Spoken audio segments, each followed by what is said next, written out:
In terms of the room slider, does that replace the Matterport highlight reel? It can if you want it to.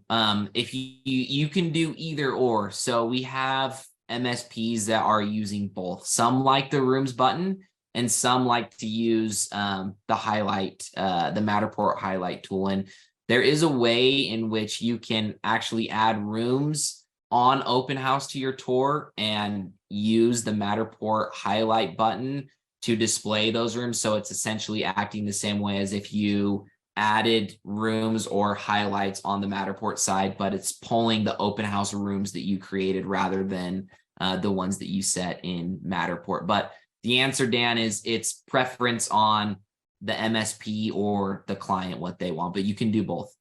Did I notice in one of the Openhaus themes where the highlights reel was actually larger than Matterport, or no, it really is the same size?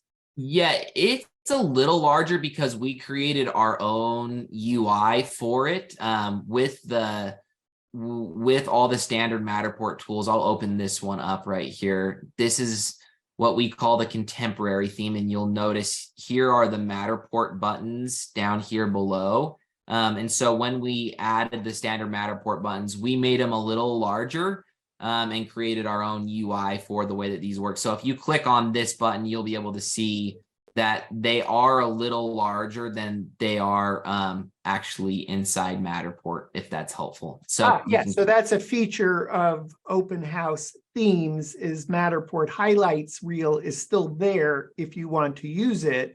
It's just that you reimagined it as the highlights reel being larger.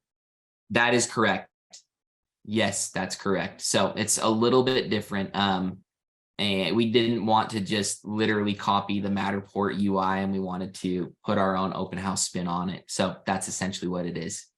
Okay, awesome. So